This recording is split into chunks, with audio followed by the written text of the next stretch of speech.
Saudara yang dikasih dalam Tuhan, saya masih akan bahas serial khotbah saya. Yesus adalah kebanggaan kita. Dan hari ini tema saya adalah jaminan di dalam Yesus. Apa maksudnya jaminan di dalam Yesus?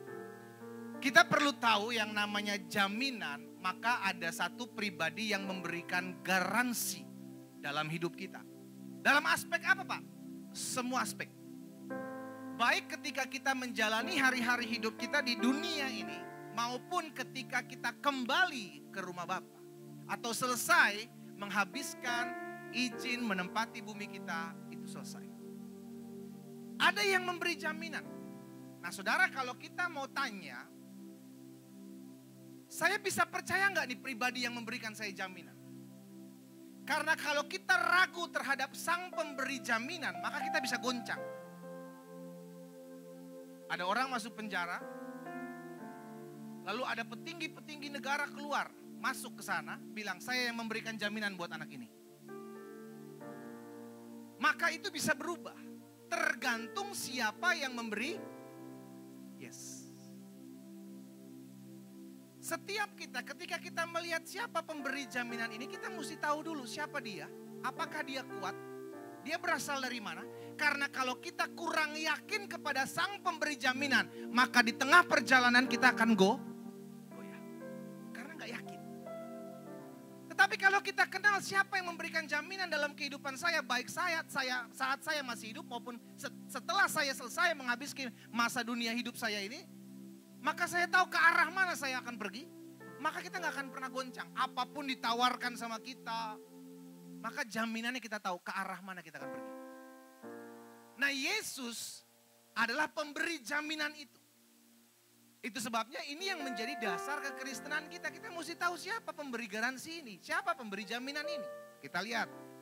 Di dalam 2 Korintus pasal yang pertama. Ayat 21 dan ayat 22. By the way, terima kasih buat setiap hamba-hamba Tuhan, umat Tuhan di tempat ini. Maupun setiap umat Tuhan yang mungkin belum bisa gabung. Buat setiap supportnya. Baik dana, baik pikiran maupun tenaga untuk acara KKR gereja kita. Sehingga KKR gereja kita kemarin tanggal 10 Desember boleh berlangsung dengan baik. Berlangsung dengan hikmat dan banyak yang diberkati. Kasih tepuk tangan buat kita semua. Ya, jadi saya percaya semua karena Tuhan tentunya. Dan juga karena Bapak Ibu yang turut mengambil bagian. Sekali lagi terima kasih Tuhan yang memberkati setiap taburan Bapak Ibu semua. Puji Tuhan. 2 Korintus pasal yang pertama ayat 21 dan ayat 22. Perhatikan. Sebab dia, siapa dia? Yesus yang telah meneguhkan kami bersama-sama dengan kamu di dalam Kristus adalah apa?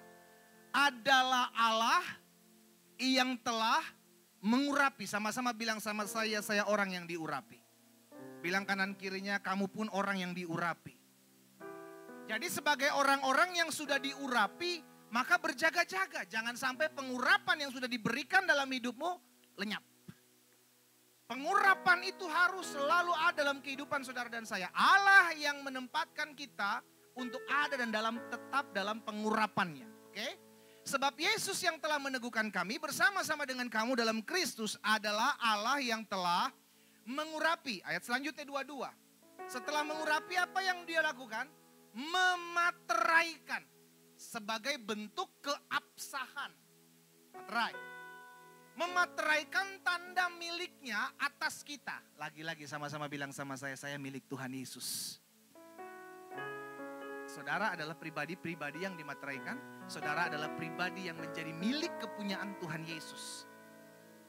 Yang memberikannya Roh Kudus di dalam hati kita sebagai apa? Yes. Roh Kudus sebagai jaminan dari semua yang telah disediakan untuk saudara dan saya. Jadi ketika kita terima Yesus sebagai Tuhan dan Juru Selamat, saat itu hidupmu diurapi Tuhan, saat itu hidupmu menjadi milik Tuhan dan engkau dimateraikan, dijamin oleh Allah. Jadi kalau kita tahu bahwa hidup saya dijamin, ada yang pakai BPJS di sini? Hampir semua kita diwajibkan memakai BPJS kesehatan. Ada sebagian lagi yang menambahkan dengan asuransi-asuransi yang lain. Jadi pertanyaan begini, why? Sama-sama bilang sama saya, ada yang menjamin. Betul? Ada yang menjamin ketika kita tepar. Ada yang menjamin. Itu sebabnya kehidupan kita pun harus tahu, saya siapa yang menjaminnya. Karena kalau saya sampai menjaminkan hidup saya yang gak selama-lamanya ada di muka bumi ini kepada manusia, siap-siaplah engkau akan kecewa. Makanya kita perlu menjaminkan hidup kita kepada Tuhan. Tuhan, aku percaya engkau yang menjamin kehidupanku. Dan aku tahu engkau tidak pernah gagal dengan apa yang akan engkau buat dalam hidupku. Jaminan. Jadi ingat ketika saudara dan saya terima Yesus sebagai Tuhan dan Juru Selamat. Yang pertama saudara diurapi. Pengurapan itu turun atas hidup saudara. Saudara dimateraikan. Menjadi milik kepunyaan Tuhan. Dan saudara dijamin oleh Tuhan. Kita lihat selanjutnya. Ibrani pasalnya yang ke-7 ayat 22. Ibrani pasal 7 ayat 22. Firman Tuhan bilang begini. Demikian pula Yesus adalah apa? Yesus adalah jaminan dari suatu perjanjian yang lebih kuat. Jadi kalau orang buat perjanjian, itu harus ada jaminannya. Supaya ketika perjanjiannya itu batal, saudara dikasih dalam Tuhan, jaminannya itu yang akan memberikan kepastian ini akan tetap terjadi. Sang penjamin. Itu sebabnya Yesus adalah jaminan dari suatu perjanjian yang lebih kuat. Saudara, ketika kita menyadari hal ini bahwa ada perjanjian antara Tuhan dengan manusia. Ketika kita menerima Yesus sebagai Tuhan dan Juru Selamat, kita diikatkan dalam sebuah perjanjian. Selama engkau menjadi umatku, aku akan menjadi Allahmu. Selama engkau tidak menyimpang ke kanan dan ke kiri, aku yang akan memberkati kehidupanmu. Apa yang kau kerjakan dibuat berhasil dan kau akan beruntung. Itu namanya perjanjian. Perjanjian ini harus ada jaminannya. Jaminannya adalah Allah itu sendiri. Pribadi dia sendiri yang memberikan, aku yang menjamin perjanjian ini tidak akan pernah gagal. Kalau kita buat perjanjian sama manusia, itu bisa gagal. Bisa gagal. Tapi kalau Allah yang berjanji, tidak akan pernah gagal. Amin. Jadi ingat ya, Yesus adalah jaminannya di sendiri. Jadi pribadinya yang memberikan penjamin adalah dirinya sendiri. Mazmur 119 ayat 121 dan ayat 122. Mazmur 119 ayat 121 dan ayat 122. Pemazmur bilang begini. Aku telah menjalankan hukum dan keadilan. Janganlah menyerahkan aku kepada pemeras-pemerasku. Jadilah jaminan bagi hambamu untuk kebaikan. Janganlah orang-orang yang kurang ajar memeras aku. Lihat, pemazmur bilang begini, aku udah melakukan keadilan. Tetapi ada aja orang-orang yang gak suka dalam hidupku. It's okay, selama aku tahu penjaminku hidup. Jadi, kalau saudara udah buat baik, saudara udah tolong orang, saudara udah lakukan kebenaran firman Tuhan, tapi masih ada orang-orang sekeliling saudara, sorry bahasa saya, ngegonggong. Biarkan. Apa? Biarkan. Karena ada yang menjamin. Selama aku hidup tulus, Tuhan yang membela hidupku. Selama aku hidup benar, Tuhan yang menolong aku. Maju aja. Jalan aja. Tulus aja. Sukacita aja. Damai aja. Selama engkau berjalan dalam kebenaran, kebenaran gak perlu dibela. Sama-sama bilang sama saya, kebenaran tidak perlu dibela. Maju. Amin. Cuman memang mesti ada orang-orang seperti itu yang akan membuat kita dewasa. Orang-orang seperti itu yang membuat kita tetap bisa kuat dalam jalan-jalan Tuhan ketika kita tahu Tuhan yang kita andalkan. Makanya pemazmur bilang seperti ini, Tuhan jadilah jaminan bagi hambamu. Ingat ya, selama engkau dijamin hidupmu oleh Tuhan, gak usah bela diri bos. Colek kanan kiri, gak usah bela diri. Gak usah lakukan pembelaan, jaminanmu Tuhan. ada yang menjamin. Kalau jaminan kita Tuhan, Tuhan yang akan turun tangan dalam kehidupan. Cuman jangan sekali-kali engkau melakukan ketidakadilan. Lawanmu adalah pribadi Tuhan sendiri. Kita yang memutuskan, kita mau ada di side mana. Kita mau ada di pihak yang mana. Nah, ini yang saya mau bagikan hari ini adalah apa yang Tuhan jamin dalam hidup kita. Ya dong, kita mesti tahu dong. Kan Tuhan yang memberikan jaminan dalam hidup saya. Kira-kira jaminan apa sih yang Tuhan berikan dalam hidup saya? Kita perlu tahu supaya ketika kita jalani hidup kita, kita tahu dasarnya itu kuat. Pondasinya itu kuat. Saya pelajari ada beberapa hal yang Yesus sendiri keluarkan statement itu sebagai bentuk aku yang menjamin. Yang pertama, apa yang Tuhan jamin dalam hidup kita? Ketahuilah, yang pertama, Yesus menjamin bahwa kita tidak pernah berjalan seorang diri. Natal mengajarkan kepada setiap kita, Allah mau menyertai hidup kita. Itu sebabnya namanya akan disebut Immanuel. Allah yang beserta kita. Karena itulah konsep penciptaan. Ketika Tuhan menciptakan Adam dan Hawa di satu tempat yang bernama Taman Eden, Tuhan mau selalu bersama mereka. Lalu apa yang membuat mereka dengan Tuhan terpisah? Loh, dosa. Bukan Tuhan yang menjauhkan diri, tetapi Adam dan Hawa yang nyumput. Apa? Bilang kanan kirinya, jangan nyumput. Kucing sumput. Mainan Garrett itu. Jadi main ucing umput. Apa sih ucing sumput? Ucing sumput. Kalau ucing umput nanti umpet gitu maksudnya. Adam dan Hawa yang menyembunyikan diri. Justru ketika mereka buat dosa, Adam dan Hawa menyembunyikan diri. Apa yang Tuhan buat? Adam, di mana kamu? Dicari. Itulah Natal. Allah mencari manusia.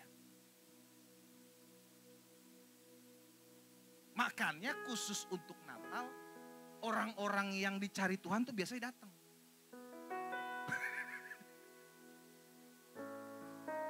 Masih bingung ya? Gak usah dibahas lah. Ngambek lagi. Allah mencari manusia. Itulah Natal. Bukan manusia yang mencari Allah. Gak bisa. Gak nyampe. Jadi yang pertama, apa yang Tuhan Yesus jamin dalam kehidupan kita? Aku menyertai kamu sampai kesudahan zaman. Matius 28 ayat 19 dan 20. Matius 28 ayat 19 dan 20 bilang begini.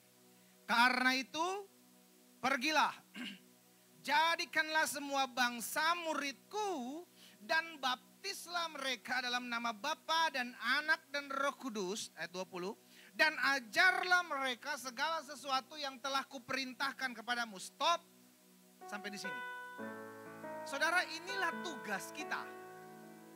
Pergi, jadikan semua bangsa muridku, baptislah mereka dalam nama Bapa, Anak dan Roh Kudus, ajarkanlah mereka segala sesuatu apa yang kuperintahkan kepadamu. Itu perintah yang harus kita lakukan. Bagian Tuhan apa? Selanjutnya, ketahuilah, aku menyertai kamu sampai akhir zaman. Masalahnya banyak dari kita anak-anak Tuhan cuman mau pada saat itunya aja. Aku disertai Tuhan. Aku tidak akan pernah dibiarkan oleh Tuhan. Giliran disuruh kerjakan ayat sebelumnya yaitu amanat agung. Nanti dulu pendeta, itu bagian pendeta. Pendetalah yang cari jiwa. Oh, Bapak Ibu gak mau disertai. Oh, saya mau kalau disertai. Gak bisa, ini satu paket bos. Sama-sama bilang sama saya satu paket. Satu paket, kenapa manusia perlu disertai? Supaya ketika engkau pergi memberitakan kasih perintah Tuhan, engkau dituntun, dijaga, dipagari, dilindungi oleh Tuhan. Tapi jangan lupa amanat agungnya dikerjakan dulu. Support dari surga akan ada ketika engkau mengerjakan pekerjaan-pekerjaan surga. Kan kita maunya pada saat disertai. Makanya ada titik di sana, koma di sana. Ketahuilah, aku menyertai kamu senantiasa sampai kepada. Ada yang kita katakan amin? Ada yang mau disertai? Semua kita mau. Tapi coba kalau kita mundur di ayat yang sebelumnya. 19-nya. Pergi jadikanlah semua bangsa muridku. Aduh, berat. Saya sibuk pendeta. Masa saya mesti mengerjakan amanat agung? Udah pendeta aja lah. Nanti pendeta saya bayar.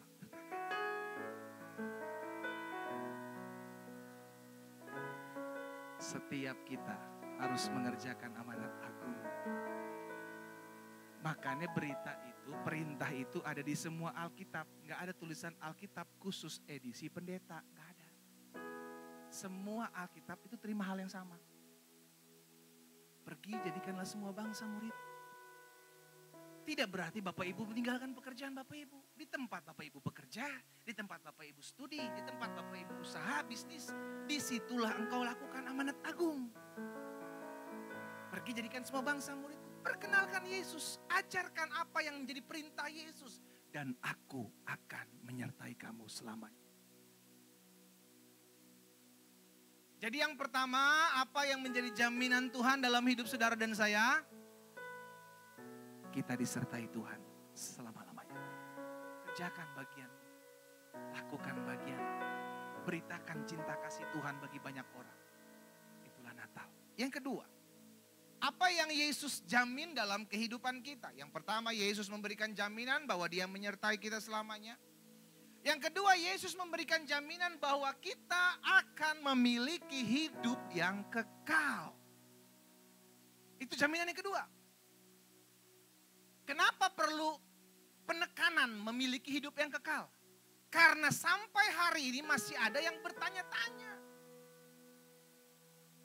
Kalau saya mati, saya kemana ya Pak? Ada yang tahu kalau mati kemana?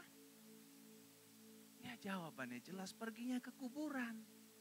Karena di tempat sanalah orang mati semua berada. Roh saya kemana? Itu yang ditanya. Jadi jangan tanya seperti itu lagi. Orang mati kemana? Kemana? Kuburan. Kalau saya mati kemana? Ke kuburan. Jadi kalau roh saya kemana? Yesus udah menjamin. Kita lihat. Di dalam Yohanes 10 ayat 28. Yohanes pasal 10 ayat 28 Yesus bilang begini. Dan aku memberikan apa? Hidup yang kekal kepada mereka. Dan mereka mudah-mudahan tidak akan binasa. Pas, saya pikir mudah-mudahan. Ternyata pasti. Jadi kalau pasti tidak akan binasa, jangan tanya lagi. Selama engkau terima Yesus sebagai Tuhan dan Juru Selamat, engkau bertahan di tengah-tengah tantangan dan engkau tetap memiliki Yesus sebagai Tuhan dan Juru Selamat. Sampai akhirnya, maka ini yang kau terima. Tidak akan binasa dan engkau mendapatkan hidup yang kekal. Dan itu adalah jaminan. Aku memberikan jaminan. Memberikan hidup yang kekal kepada mereka. Dan mereka pasti tidak akan binasa sampai selama-lamanya. Dan seorang pun tidak akan merebut mereka dari. Gak ada yang bisa merebut saudara. Dari tangan Tuhan Yesus. Yang ada kita yang lari dari tangan Tuhan Yesus. Kita yang keluar. Karena kecewa, karena sakit hati, karena kepahitan. Kita keluar dari Tuhan Yesus. Tuhan Yesus gak pernah tinggalin kita. Karena itu janjinya. Tidak ada yang bisa merebut kalian dari tanganku, kata Tuhan. Jadi jaminan yang kedua yang Yesus berikan buat orang percaya adalah setiap kita mendapatkan jaminan hidup kekal dan tidak binasa. Katakan amin. Jadi jangan tanya lagi. Selama engkau tidak pergi meninggalkan Yesus, engkau akan dapat di sorga. Dan itu sebuah kepastian. Gak ada kata mudah-mudahan yang Yesus berikan. Yang ketiga. Apa yang Yesus jamin dalam kehidupan kita? Yang pertama memberikan jaminan bahwa Dia menyertai kita selama-lamanya. Yang kedua, Yesus memberikan jaminan bahwa kita akan memiliki hidup yang kekal, tidak akan binasa selama-lamanya. Dan yang ketiga yang Yesus jamin dalam kehidupan kita, Yesus memberikan jaminan bahwa kita dilepaskan, dibebaskan dari segala kutuk. Sama-sama bilang sama saya sudah dibebaskan dari kutuk.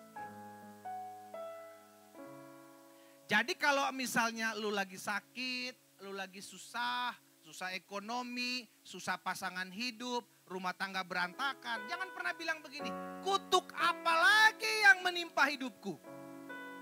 Stop. Engkau bukan orang-orang terkutuk. Engkau adalah orang-orang yang sudah diberkati. Cuman 2 orang yang ngomong amin. Malaikat catat, please malaikat catat. Amin itu tahu nggak artinya apa? Ya. Firm. Yes. Amin. Karena engkau tahu kutuk itu udah ditimpakan kepada Yesus dan bukan kepadamu lagi. Itu yang kita harus katakan yes. Bukan orang-orang yang mengenai kutuk lagi. Makanya setiap kali kita perjamuan kudus, saya ajak Bapak Ibu untuk memperkatakan doa ini.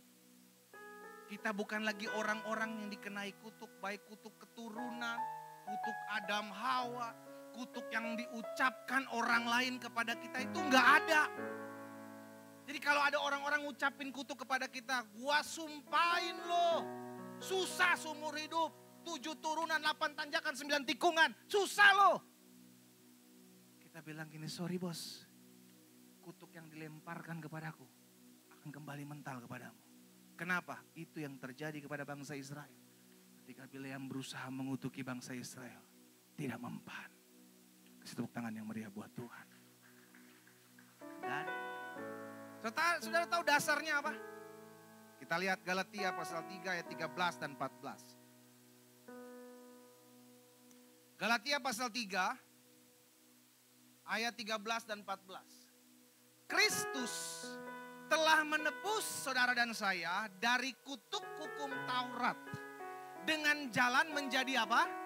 Menjadi kutuk.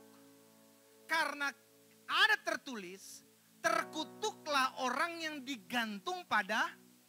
Itu sebabnya kenapa Yesus harus mati di kayu salib.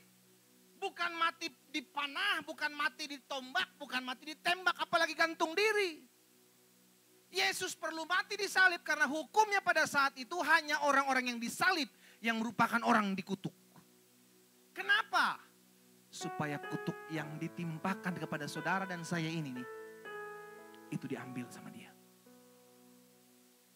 Itu sebabnya kata-kata terakhir Yesus apa? Sudah. Kalau Yesus yang nanggung aja bilang udah selesai, lu orang yang ditanggung jangan bilang belum selesai. Lo kasihan dia udah tak gantong-gantong capek. Udah bilang udah selesai terus kita bilang belum selesai. Satu lagi pendeta ketinggalan kutuk ini masih ada di kutuk telinga. Apa kutuk telinga? Udah selesai.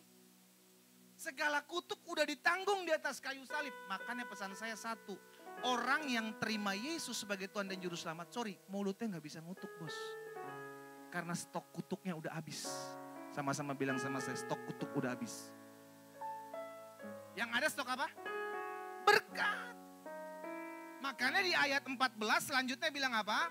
Yesus Kristus telah membuat ini supaya di dalam Yesus, apa katakan? Berkat. Haleluya, sama-sama bilang sama saya berkat. Berkat Abraham sampai kepada bangsa-bangsa lain, termasuk bangsa Indonesia di mana saudara dan saya tinggal, sehingga oleh iman kita menerima roh yang telah dijanjikan itu. Perhatikan bedanya, ayat 13 masih bicara tentang kutuk, ayat 14 bicara tentang orang yang udah dipulihkan sama Yesus. Sorry ya, mulutnya udah gak bisa ngutuk. Siapapun dia, saya gak ngutuk kok lewat mulut, saya cuma lewat komen aja kok pendeta. Status saya pasang di komentar. Sama. Mulutmu adalah jempolmu. Jadi kalau mulutmu diam, pasti jempolmu berkarya. Gak ada di sini, di luar sana. Orang yang hidupnya sudah mengalami berkat Tuhan, susah ngutuk. Karena stok kutuknya udah dihabis. Gak akan bisa. Apa yang keluar daripadamu itu adalah gambaran apa yang ada dalam dirimu. Jadi gak usah komplain kalau saudara diomongin orang, saudara digosipin orang. Itu tidak membuktikan siapa dirimu, itu membuktikan siapa mereka. Colek kanan kirinya, santuy. Colek kanan kirinya, tenang. Yang ketiga janji Tuhan, jaminan Tuhan apa? Dia adalah Allah yang mengambil kutuk kita. Sehingga kita menerima berkat. Jadi yang ketiga, Yesus memberikan jaminan bahwa kita dilepaskan, dibebaskan dari segala kutuk.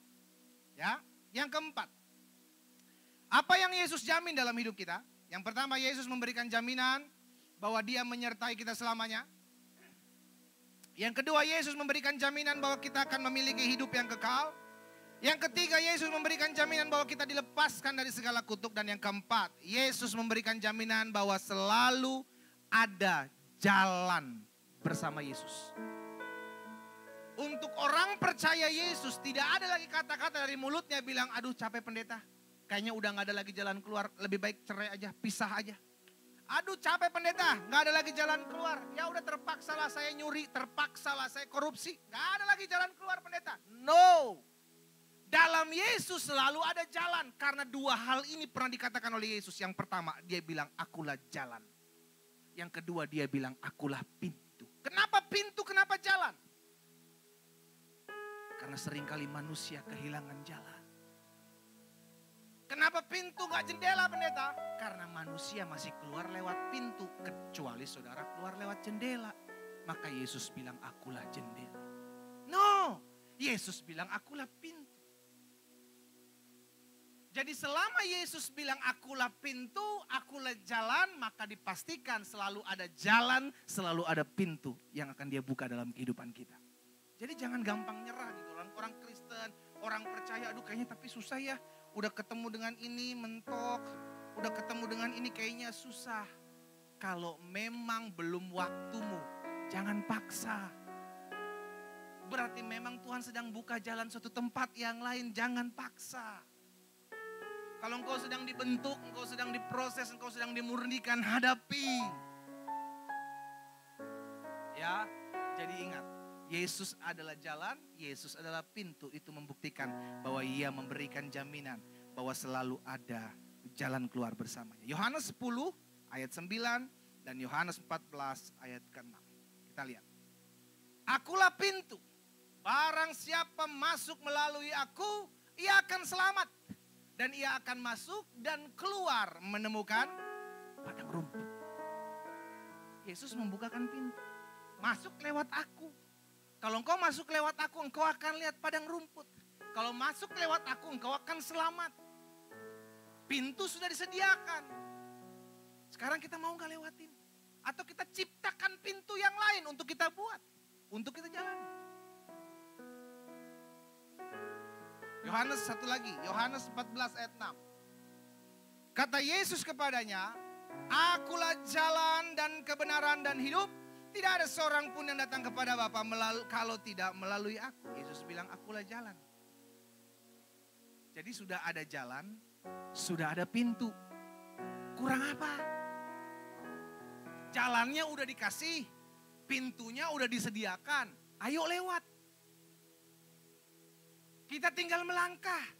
Di depan udah ada jalan, udah ada pintu. Jalani, lewati.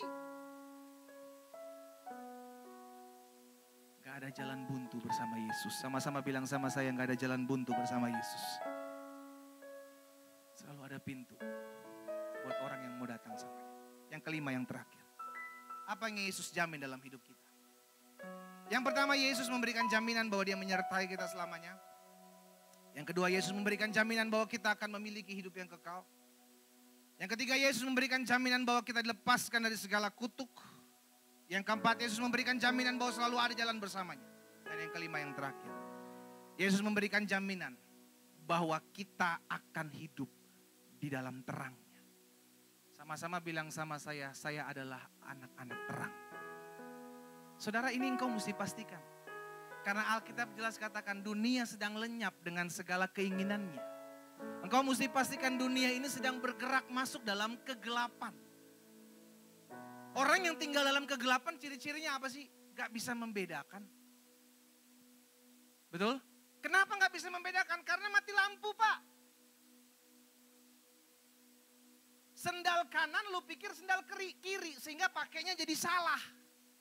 Orang yang gak bisa membedakan kan seperti itu. Sorry Pak, saya pikir istri saya atau istri orang lain.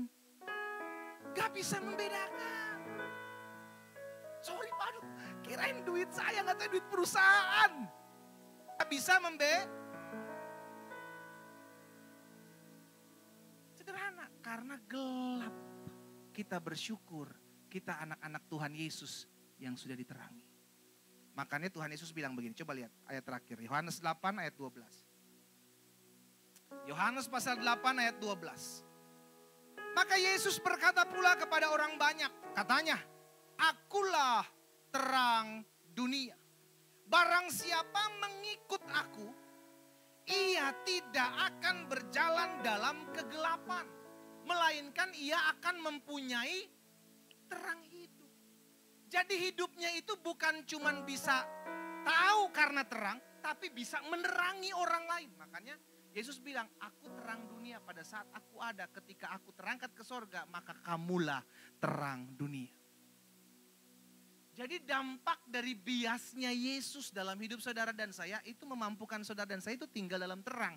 Sehingga menjadi terang. Sorry, anak-anak terang itu selalu membawa damai, bos. Bukan membawa kerusuhan. Bukan membawa perpecahan, bukan membawa keributan. Karena engkau terang. Kalau anak terang, maka perbuatannya pun perbuatan terang.